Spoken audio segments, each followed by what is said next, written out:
So today I'm delighted to have Paul Ribbons on the show. He's an author, podcaster, and property trader. He's been in business since 1996 and has run many successful companies from estate agency, property trading to coaching and training investors as well. He's been involved in property business since 1986 and he's completed over 700 deals in that time. So, hi, Paul. It's great to have you on the show. How are you, Keith? You all right? I'm great, thanks. Yeah, how are you doing? Yeah, I'm doing well. I'm doing really well. Okay, so I'm delighted to have you on. So I have actually seen you speak property events many years ago, and I did actually invest in a copy of your book, which is very good. So obviously some people watching this will know who you are, a bit about you and so on, but others will not. So could you say a bit about your story, how you got to be where you are, especially in the world of property you are today? Okay, well, I grew up in East London in a time where no one really gives a monkeys about whether you went to school or not. And, I used to bunk off a lot. I had something called, I got a condition called dyslexia, which they never picked up on at school. And I didn't have a great start in life. And so I just meandered along. I got into the baking trade because it was a job. I didn't have qualifications. So, my dad said to me, if you get into food, clothing or housing, you can't go wrong because we need all them three things. And that actually seemed quite sensible to me. But the thing was, I had a Saturday job in the bakery and I thought, that's food, that'll do. And that was my career choice. The problem with baking bread, there's not much dough in it. And that's the best joke I got all day. But I had aspirations as a young man, even though I didn't have qualifications. I had aspirations of a better life, and I got to 23 years old and realised that I'd lived longer than my mother had because she was 23 when I died, and she died. So I thought to myself, do you know what? I'm not gonna tolerate. And I was in a Keith, I was in a place where I was during that teens to early 20s period. I was homeless. I lived in really horrible places when I did find somewhere to live, above shitty bakeries, above greengrocers. And they were really horrible, nasty places to live. And I got to rock bottom and realized that I had to change something. So I made three decisions. I made a decision to buy a flat. I made a decision to change my job and change my life, and I did them in that order. I bought a flat in Walthamstow in East London, and while I was buying that flat, I was looking at the estate agents, thinking, oh, I could do that.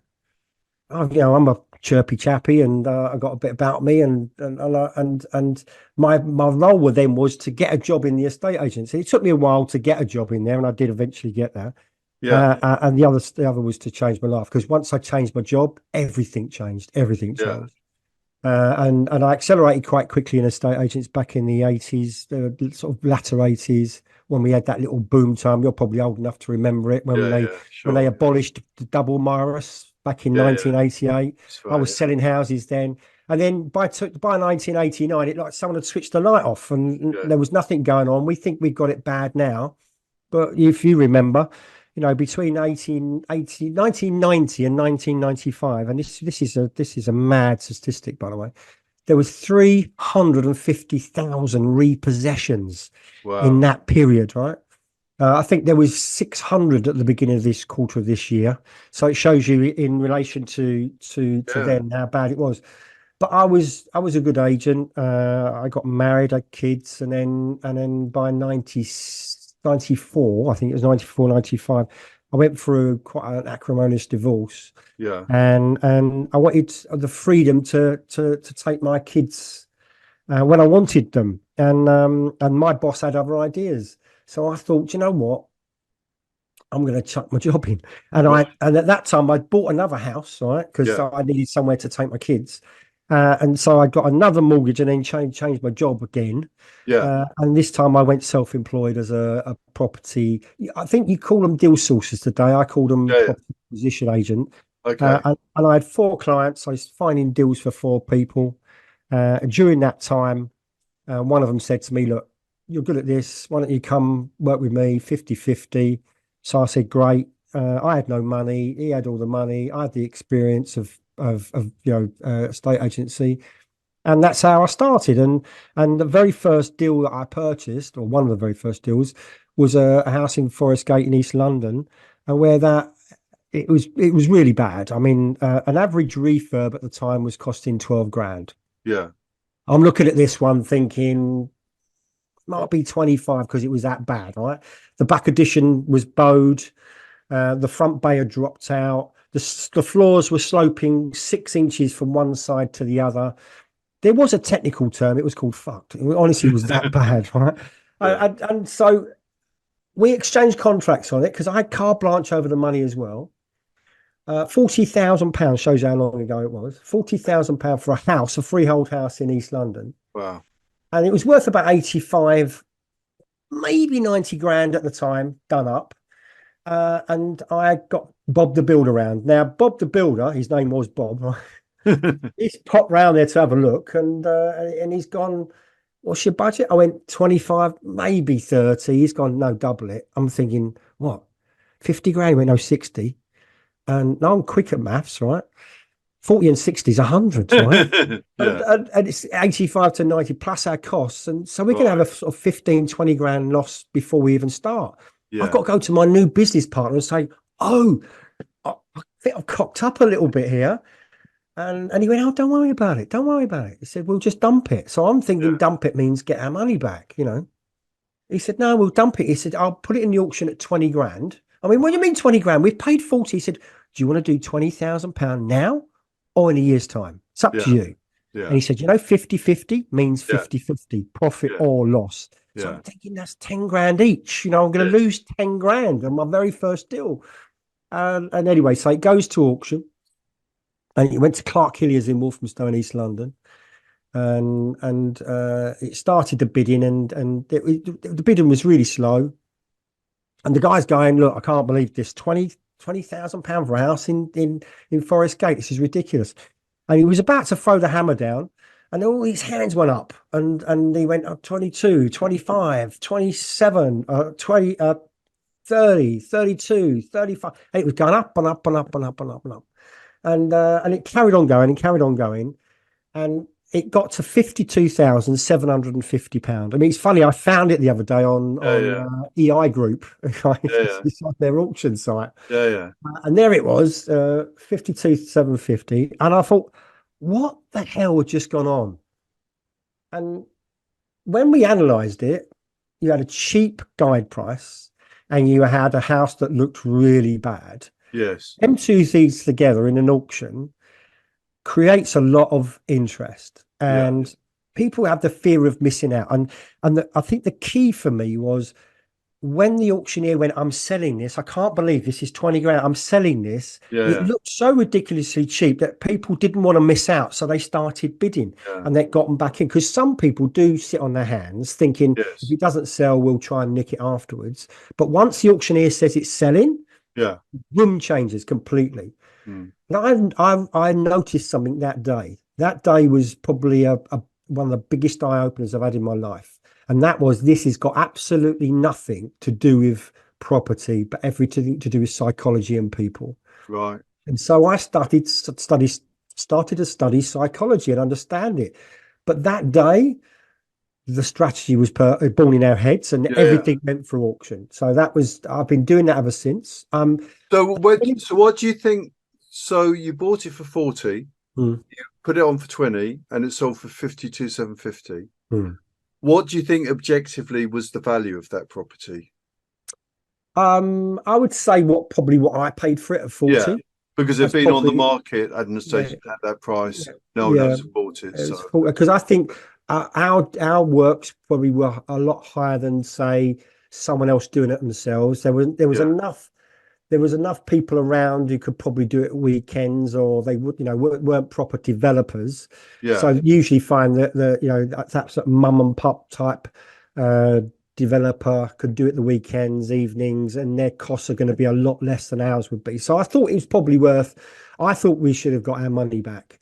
What surprised me was the extra £12,750. Exactly. So that experience was led to the start of your Yeah, big strategy, and yeah. you went on to just repeat that many Rinse and times. repeat. Yeah, yeah, yeah. And I think it's understanding that I hear the term, especially in the investor market, BMV. I hear that term Yeah, all the time, yeah, below market value. And most, and you'll understand this as an accountant, being in a professional industry. It what the investors are doing is they're looking at, can I get this valued at what I need it to be valued at? So yeah, they see that as the point as below market value. yes, Whereas mine is, as a trader, it's got to be below what I can actually sell it for today. of course. So I've got to buy below market value. I Yeah, can't be relying on someone's opinion. yes, I'm relying on the market forces and what that's going to sell for. And yeah, it doesn't always go our own way, Keith. right. Okay, so you Doesn't lose always. some. So You we lose do some. lose on some. Yeah. Well, Yeah. you would, of course, you do. You have Yeah. to. It's a Yeah. numbers Yeah. game, isn't it? It is a numbers game. And I think we've Yeah, done probably, I've been involved, and I say involved because not every single deal I've done myself, because I pass them on to other traders, and or I, literally just take a fee on things. It's close to about 900 transactions in that time since wow. 1997. I think that was when we first did that transaction in March 97.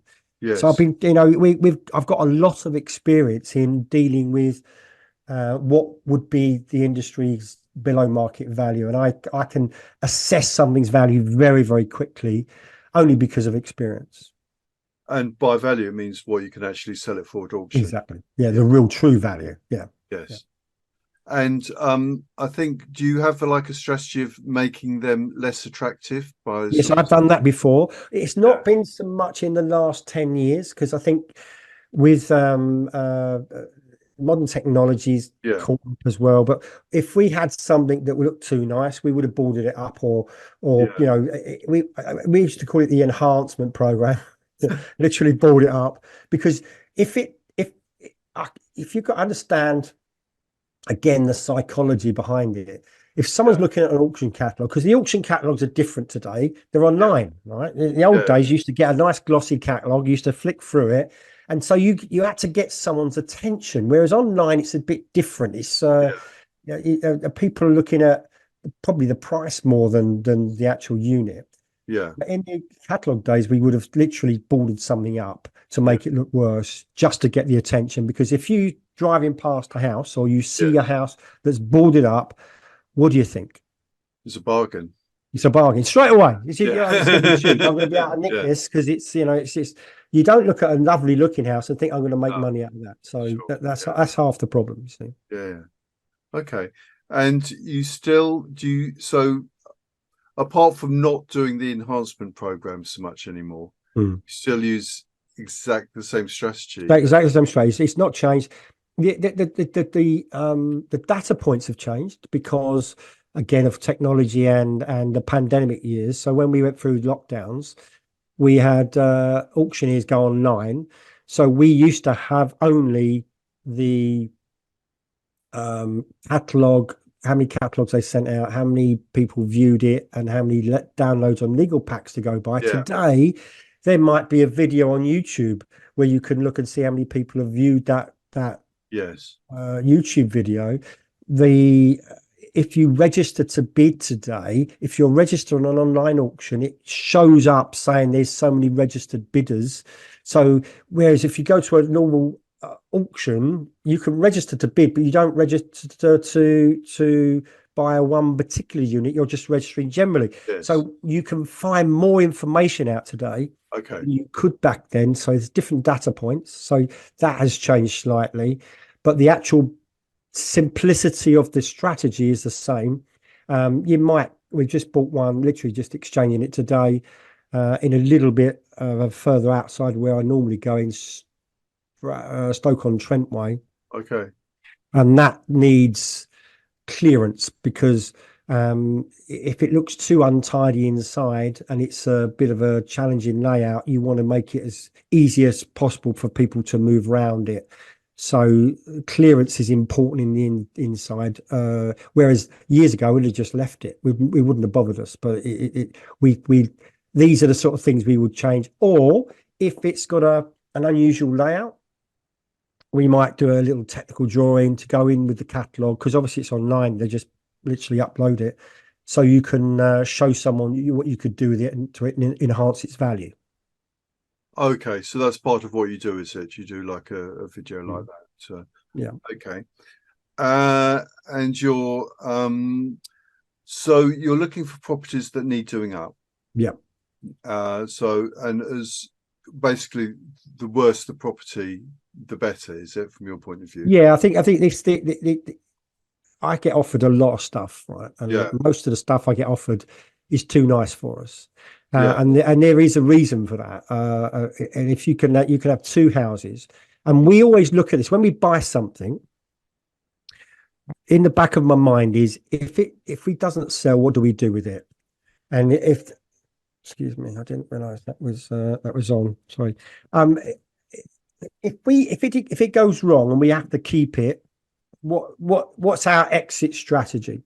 Yes. So what would be the worst scenario for us is we'd have to do a refurb and sell it, right? Which we wouldn't want to do, but No. that's something we would consider if we had to. And the problem with us is that we want to do a proper job and sell it on. We're not going to do half-hearted job. Yeah. So if I get two houses, one that's, it's an old probate and your granny's lived in it, and it's really clean and tidy. You could live in it, but it's got an old avocado suite in there. It's got a sort of an old wooden kitchen in there, formica tops, swirly carpets, and a back boiler. The radiators look like they come out of the 1960s, but it was really clean and you could move into it. Yeah. It needs the same amount of work that something needs everything doing to it. Yeah. Because the time I go in there and rip it all out, I've got to take the heating system out. It might have hardwood double glazing. Do you remember that? A hardwood double glazing with aluminium. No one wants them anymore. Rip them out and start again. Yeah. So even though it looks okay, it's going to cost us the same amount of money. But the problem is they'll get more for that. Yeah. From someone on an owner occupier, because they would look at that and think, I can do that up as I lived there over a period of time. Yes. So we don't look at that stuff. We're looking for the stuff that's really bad, where they go in, you're sticking to the carpets with, it's horrible, stinks, it's falling to bits. The worse, the better, because that's the stuff I don't go. And I think people need to know this about me. I'm not looking for motivated sellers. Okay. I'm not looking for someone who's desperate because they're financially screwed. Yeah. Because I got to live with myself. Yeah.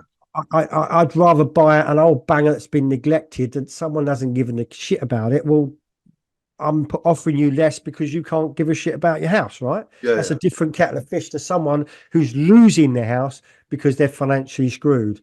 I think I've got a moral obligation to try and help them people rather than buy their house for what I want to pay for it. So there is a very specific type of property. I like probates. I like probates only because there's a benefit to us, because we're a probate company that buys probates. We don't pay the stamp duty. As a trader, as long as we don't spend any money on it, we don't have to pay the stamp duty. Okay. So we're exempt from that. So I look for specific types of units for myself that make a difference, Okay. So these properties are unmortgageable mostly, aren't they? You always say unmortgageable. They certainly don't look mortgageable, but I think see, as an ex-agent, I would say anything is mortgageable if you've got a big enough deposit. Right.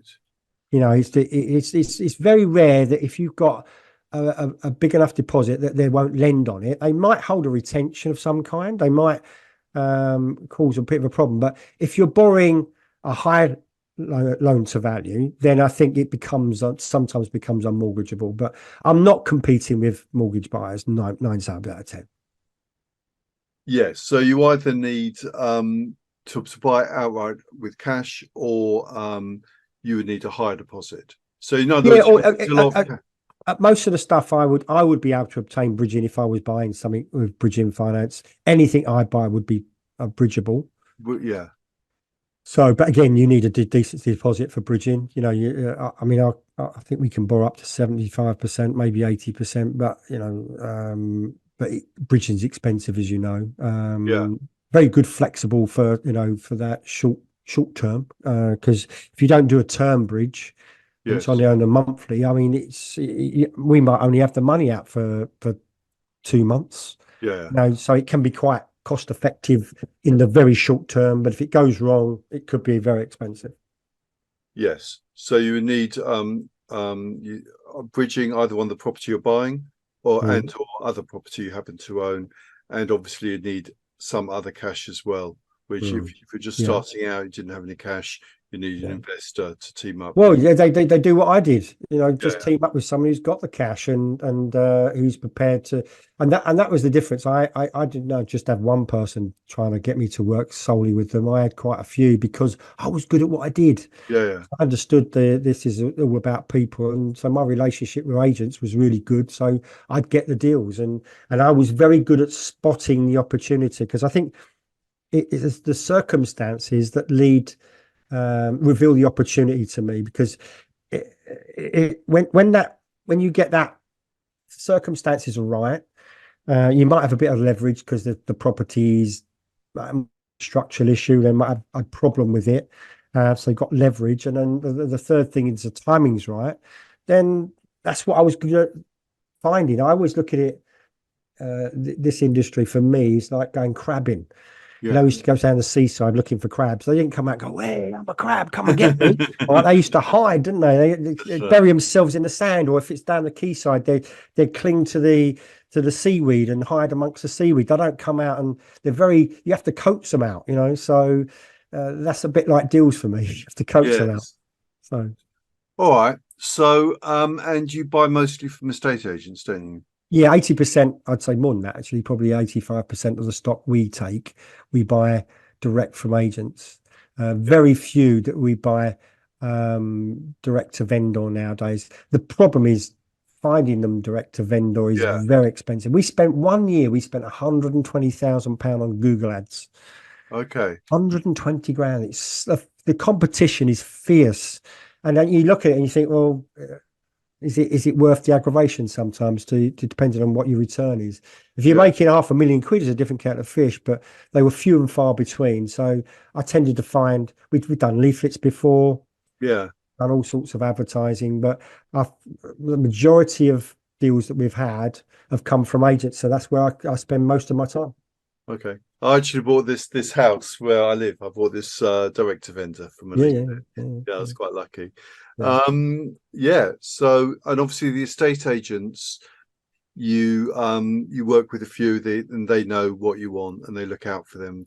Yeah, because I'm so long in the tooth, they know what I'm going to do. They don't like dealing with me because it makes Yeah. them look stupid. If you think about it, if you buy a house of an agent for, say, 150 grand and you sell it for 210, Yes. that off made the agent look stupid, hasn't it, really? Right. Because Yeah. well, why didn't you get that for the vendor in the Yeah. first place? Yeah. So a lot of them avoid me now. So I have a network of people out there. That's one of the reasons why I went into the networking arena, because I knew that people didn't have the money.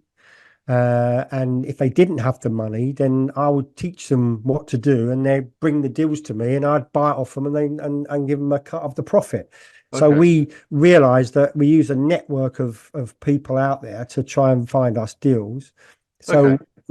So there's always something coming in somewhere because of that reason, and because as you said, I'm well known in the industry. People know Yes. who I am. Yeah. And so if any of your listeners have got something, then all they need to do is contact me via social media and say, look, I've got this. This is what we've got. We haven't got the money to buy it. I'll look at it and say yay or nay. Okay. So that's where most of our stock comes from, is via agents and deal sources, so to speak. Oh, okay. That's great. So, and the sort of property you're looking for is basically anything that is in a very bad state of repair. I'm glad you pointed that out, because this is very important, and it's not what I'm looking out for. It's what the market wants. It's important. I Yes. understand I look at the auctions all the time, making sure that things are selling and what's not selling. Yes. We changed our buying strategy Yes. in 2016, and there was three reasons for that. The first reason was the Article 40, is it 42, the 24. tax? 24. 24, Article Yeah. 24 came in, Yeah. which affected landlords on their, they couldn't then offset their mortgage costs. They Yes. started tapering in then. Yes. Secondly, you had the stamp duty changes, so you had the 3% surcharge on top of normal stamp duty for a Yeah. second home. So that affected the buying strategy as well. And the third thing was we voted to leave the European Union. Yeah. And all of a sudden, we found ourselves in a position where the market was very stagnant for a while. I now know up until 2016, March 2016, I could have bought anything with a front door and a roof, Yeah. and it would have sold in auction. Right. Anything. As long Okay. as it had a front door and a roof and you could get it valued, Yeah. there was some buy-to-let punter out there who would have bought it off of me in the Yeah. auction. And Yeah. they could have recycled their cash really quickly because they would have, probably put it on some sort of bridging finance, done the refurb and got the money out very, very quickly. So there was a lot of mortgages in place at that time. Hmm. Things have changed dramatically now. Lenders are very harsh on valuations. The buy-to-let crowd are not the in crowd anymore with the lenders. They're probably shying away. They're going towards more residential buyers now. Yeah. And us leaving the European Union had an effect on people buying generally. So we decided to concentrate on more first-time buyer stock than buy-to-let stock. So that would be a nice semi-detached house. And it's funny because you only have to go back 15 years, and the stock the first-time buyers were buying in 2008 prior to that would have been the stock the landlords have bought in the last 15 years. Yes. And the first-time buyers now are buying well above that level. Okay. The average first-time buyer is probably buying at 350. Yeah.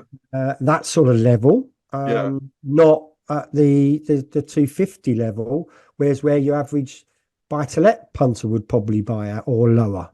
So we had to adapt that strategy quite quickly. So, the ones you're interested in are ones you expect to be bought by a first-time buyer. Is that No, right? no. No? When I say first-time buy stock, I'm talking about. So if you came along and did something up, Yes. you bought it off of me, did it up, who would you sell it to? And if you was be selling that to first time buyers, that's the sort of stock I want. If it was Yes. going to be bought by a buy-to-let buyer as the end user, or end user, but the final, I think that would be a riskier purchase because there's less of them. There's plenty of people out there who have got a few quid in the bank, want to buy a property to refurb so they can sell to first-time buyers or families. And they're the stock I'm looking for. So Because you've how got many how many bedrooms? probably 2 to 3, depending on whereabouts it is, but more affluent areas than the buy-to-let fodder that we used to buy. We used to buy the 2 up, 2 downs, the Victorian small terraced houses in little clusters in, say, Medway or places like Swindon or Luton and Northampton, and where you get them clusters of rows and rows and rows of small terraced houses. I'd Okay. rather buy in a better area. If I'm going to buy a Victorian one, I want to buy a decent sized Victorian house that a family or a first time buyer would want to live in. Okay. So if it's Victorian, you want a bigger one, and Yep. then if it's more modern, then Yeah. a 2 bed to 3 bed one Yeah. Yeah. in a Nice more sort of, affluent area. yeah, more affluent Just because you areas. think those ones would sell. And if you look at the auctions, you'll see the auctions struggle to sell ex rental stock. They're struggling. They're not getting anywhere near as much as they used to because the market is more depressed for them. So because there is an investor market, but what do the investors want now? Yeah. They want a bigger house they can carve up into rooms. Yeah. So that's which falls into the bigger Victorian houses that would sell to families or first time buyers. So Yes. they're probably more valuable than just a 2 up, 2 down terraced house in a street full of terraced houses. Okay. So people should do their research. Well, definitely. They should look. Do you recommend? I think you mentioned EI Group before. Yes, I love EI Group. Yeah. That gives me a lot of information because you can see what's currently available in auctions. A lot of properties going for auction at the moment. A lot.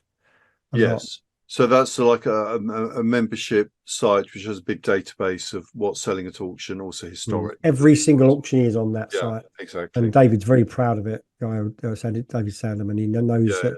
that he's got historical data going back years as well. Okay, so they should research that, study that. Also, you do courses as well, don't you? Do you do courses? We have done a few courses, and we've done a few recently actually, because I've been pushed into it. Because I think I was telling you earlier, I've been through a bit of a torrid time family Yeah. wise. So I took some time out. I didn't work for a Yes. year. And one of the fellas that I know really well, John Cox, has said to me, "Look, come on, I need to get you out there. I need you to get because so people have got context. My daughter took her own life last year, and so it knocked me off balance, and that was going on for a long time. Yeah. And he said to me, "Look, you need to get out there. You're good at talking. People know you. They like you. Come on, do." And then we went out and done a couple of talks, and then there was an appetite for doing a few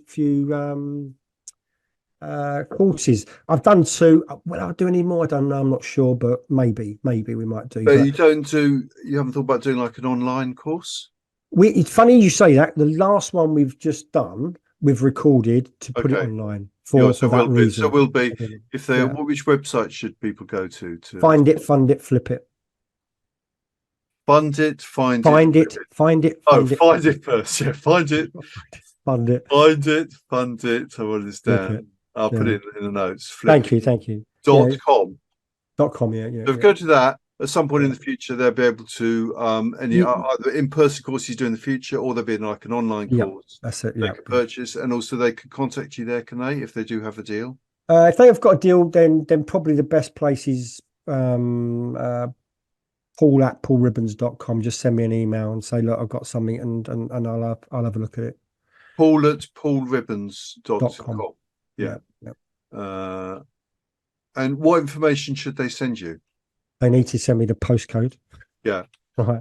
The some relevant information about the property, not what color carpets it's got. I'm not interested in the irrelevant data. I need to know the circumstances, why it's been sold.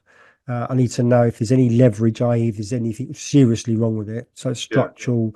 If there's, needs a new. I've just bought quite a lot recently where they sprayed the loft insulation, sprayed on loft insulation, which then makes it very difficult to mortgage because you can't get access to the joists, and the joists will probably sweat and they'll probably rot.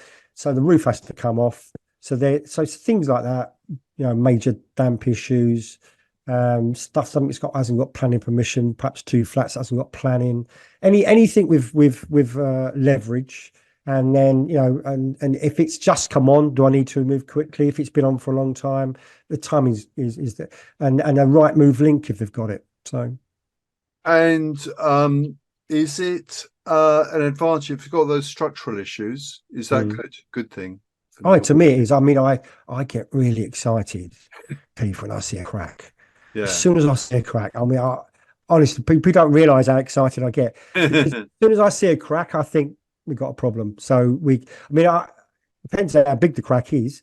If you can put your hand in it, it might be a different kettle of fish. But usually, when I see a fracture in a building, I'm thinking there's a potential deal here, and all I've got to do is, as long as I can get it right, it's not a problem. I mean, I've got a webinar coming up actually on the 28th of December. Okay.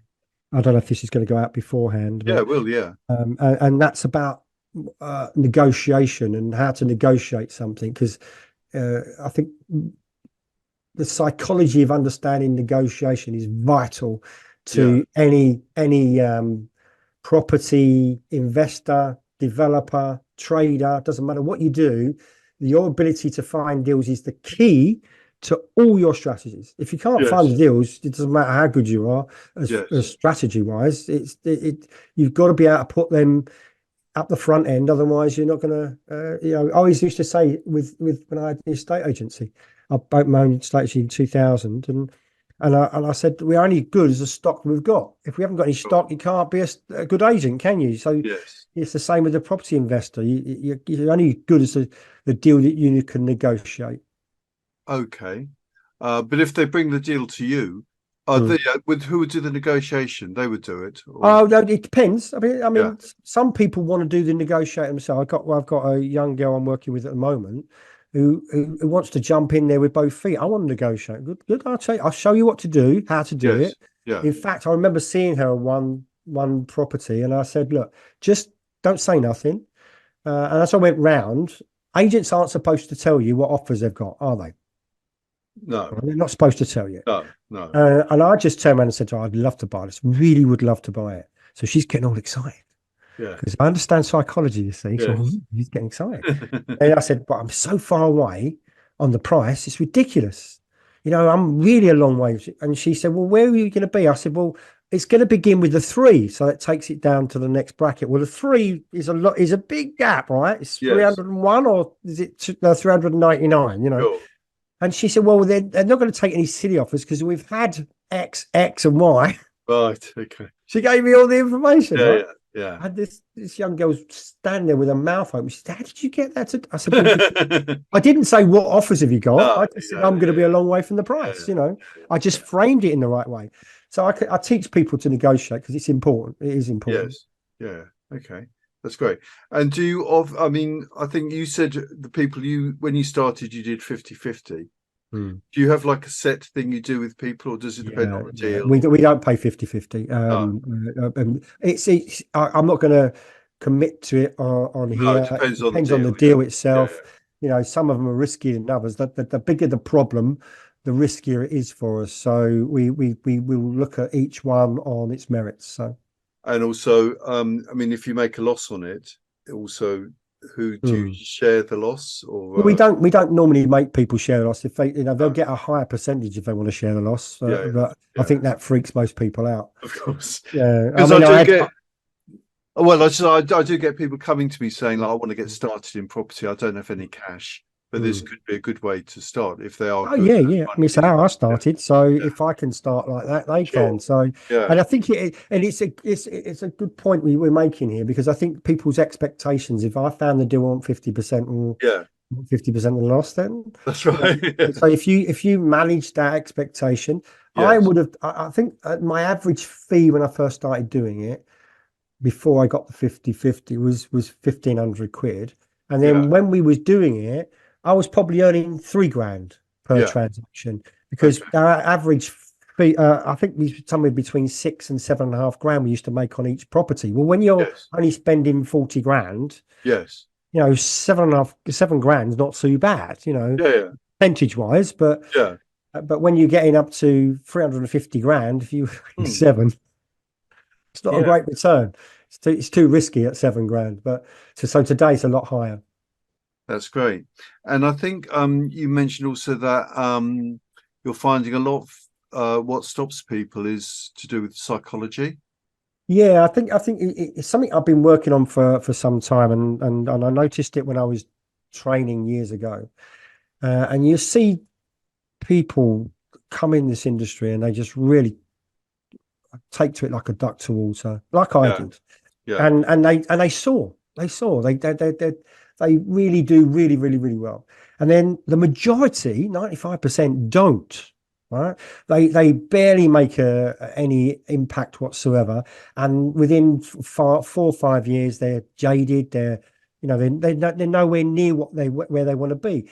And I noticed it was more to do with self-image than anything else. There was the guys who flew had the belief in themselves that yeah, and so they had that self-image. I'm going to be that person. yeah, Whereas the others were like getting to a point because something in their past was probably unresolved issues of some kind. Somebody had said something to them when they were a kid, and they hadn't built that resilience up. And I've developed something called the realignment program, where we literally realign their self-image to where they should be, because their self-image shouldn't be limiting, should it? If you think about it, no yeah, one's self-image should be limiting. sure. But Yeah, I see it all the time, and you see it online. I mean, there's so much fodder online about you should be doing this, you should be doing this, and everyone's on social media. You would have thought everyone was gozillionaires, because yeah, they're all telling how wonderful they are and how yeah, fantastic they are. But the silent majority don't say anything who are watching, Yeah. because it looks like as everyone's talking, but Yeah. actually online, it's a Yeah. very small proportion of the population that's talking. Sure. So I find it really fascinating, and I try and get people to see that they're better than the results they're getting. Once they're better than the results they're getting, they get better results. If that makes Okay. sense. So yeah, so there's a do you take them through a process to Yeah, it's a big process. I call it the chair of change. It's in my house. the They show? sit on the chair of change. Right. They have to sign a covenant Okay. to themselves to say that, Okay. if I sit in this chair, this is I'm going to commit to this. Wow. And we look at their past, we tidy up their past. Because here's the thing, Keith, right? And Yeah. how many people can relate to this? They're trundling along life, and they take a few steps forward, and then they'll take 2 steps forward, and then they'll take 3 steps back for some Yeah. reason. Yeah. And and yet they never actually sort of like get to. It's more like treading water than anything Sure. else. Yeah. I'm a great believer in, and I did this at the age of 23 when I realized my mother had died at the same age. Yes. I did this to myself without realizing it at the time. I took a long, hard look and think, well, all these things have happened to me, and these aren't going to define me in a negative way. I'm going to turn them into a sort of superpower. Yeah. And so I look back at things that have happened in my past, the things that people said to me, and I said that wasn't true. That wasn't true. But if someone says something to you, and you hear it enough, people can start to believe that. Does that Yeah. make sense? Sure. And The then they take that persona on. Yeah. They Yeah. literally take that persona on. Before you know it, they're acting in that way. So Yeah. they sit in the chair of change. We tidy their past up. We look at all the what I call the emotional friction, where the Yes. emotional friction is. We've all got it. Yeah. We've Yeah. all got emotional friction in our lives. Yeah. Some worse than others. Some are, but the quality of your life is in direct proportion with your ability to deal with bad news and adversity. Yeah.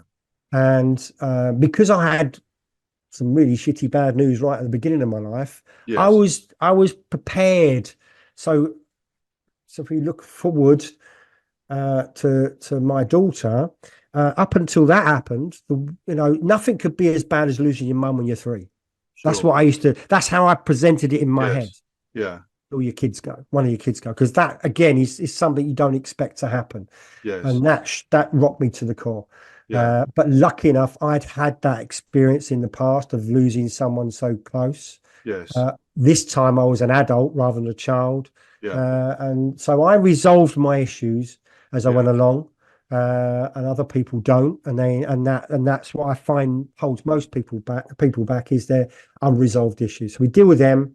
And we tidy up the past, and once I've got them realigned to their true core self, who they really are, then we can plan their future. So I believe in taking a small step back, which is Yes. looking at the past, to Yes. make a massive leap forward, and that's important. People don't get that. Because mostly, if something bad happens, people tend to sweep it under the carpet. It's just too Mm, painful to mm, address. mm, mm, So they just focus on something else, like drink, drugs, whatever, mm, some activity. mm, So they don't have to. But the path to healing is to really embrace it, to process it, what mm, happened, to feel it, and then you can move, and then you can move on. You can look for sort of something in the future, some goal, and take that on. Is that? That's it. And I think you make a very valid point. And I'd even go as far as to say it's not just drink, drugs, and maybe sex that they get addicted to. Yeah. It's things like TikTok, or it's Yeah. things like social media. They Yeah. get wrapped up in that. I see it all the time, and I've even caught myself flicking Yeah. through things and thinking, "What am I Yeah. doing? What am I doing? Put it down." Yeah. Because it's easy to get sucked into it, Yeah. and so people tend to hide from it, and they can hide Cool. in different ways nowadays. Yeah. Yeah. They can hide in plain sight as well. They Yeah. can function, and I spot them straight away. I mean, I'm trained. I've got lots of experience. I've done lots of things like neuro linguistic programming, NLP, coaching, stuff like that. So Yeah. I'm read countless books. So Yeah. I'm very well adverse to spotting these flaws in people that they're probably trying to hide from and hide from the world. Yeah. And I can spot them a mile away. Of course. There's one. Yeah. But they've got to be ready, Keith. They've got to be Yeah, ready of and say, course. you know Yeah. what, I want to change. I've got to change. Yeah. And Uh, well, when they hit rock bottom, that's people. Sometimes, yeah, some people's Yeah. threshold is higher than others. Yeah. Yeah. My threshold wasn't too low. I stopped drinking 2006, Okay. only because when I don't like it, it was a lifestyle choice. But if I'd have been drinking when Zoe went, Yeah. I'd hate to think where I'd have been. Sure. Hate to think of it. And I was lucky because my grandfather was an alcoholic, and Right. my mother's father. He Yeah. couldn't handle his daughter going. Yeah. And looking forward to when Zoe went, I didn't want to be like my granddad. No. Never, I didn't want him because he drank himself to death in the end because he couldn't Sure. handle it. And I Yeah. get that. I understand that because Yeah. it is traumatic. I can assure you, it is Of traumatic. course. But Yeah. Okay. So if someone's interested in this program, do they reach you in the same way, that same site? Paulribbons.com, yeah. If they Or reach out to me, paulribbons.com, they're paulribbons.com, yeah. It's a they're very personal program. It's not for everyone. not for everyone, no. No. And I think it's important because um, I see more of it now than any time because it's showing up more with how people show up on social media and there's more mental health because I think there's different levels of mental health issues Yeah. and they fall between the cracks. They're not the worst in society where if you think about our age people, they used to lock people up, didn't they, for Sure. mental Yeah. health issues? They used to Yeah. lock them up in asylums, and Yeah. there's some big old hospitals that used to be around, which were the mental health hospitals. Yeah. Well, they don't do that anymore. No. It's inhumane, right? Yeah. Yeah. So we're not talking about people that would have originally been locked up, but there's a lot No. of people that have got very poor coping mechanisms Yes. and they're falling between the cracks. You haven't got the support there. And one of the things I do remember, I hit rock bottom last December Yeah. after Zoe went, Yeah. and only because there was an ambulance outside here at my home, and I had pains in my chest. I was hyperventilating. I was sweating. And my wife was quite concerned, and the first thing they wanted to do is drug me.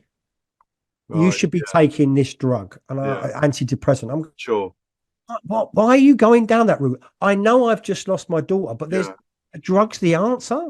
Yeah. And so a lot of people are falling between the cracks and being drugged for no A lot of reason. people it's shocking really the percentage of the population that are on those drugs. Yeah. So I mean, there's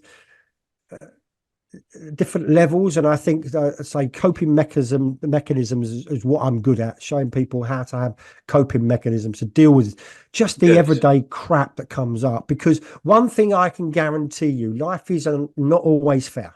Of course. It's not always fair, right? Yeah. Life, it can be very painful, Yes. but pain can cause us suffering, but suffering is optional. Sure. Yeah. That's the bottom line. It's how we deal with what comes up, and there's different ways we can go. But yeah, it sounds fantastic.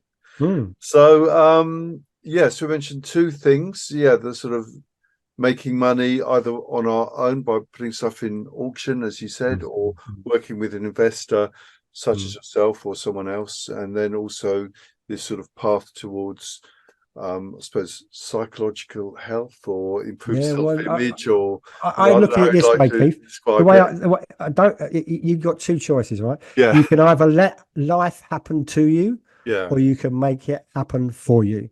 Yeah. Yeah. And I would choose the latter every time. Yeah. Which is also about creating the life that you want. Right, because if we're a bit too passive, we just get driven along, don't we, by the forces? So and our self-image is, I can't be like that. I can't do this. And that's not me. No, of course, sometimes fear as well, doesn't it? Yeah, fear is there, and I think there's two things that human beings don't like: the fear of isolation, being ostracized, and Yeah. the fear of being ridiculed. Them Yeah. two fears stop people from doing things. I don't mind what people think. Sure.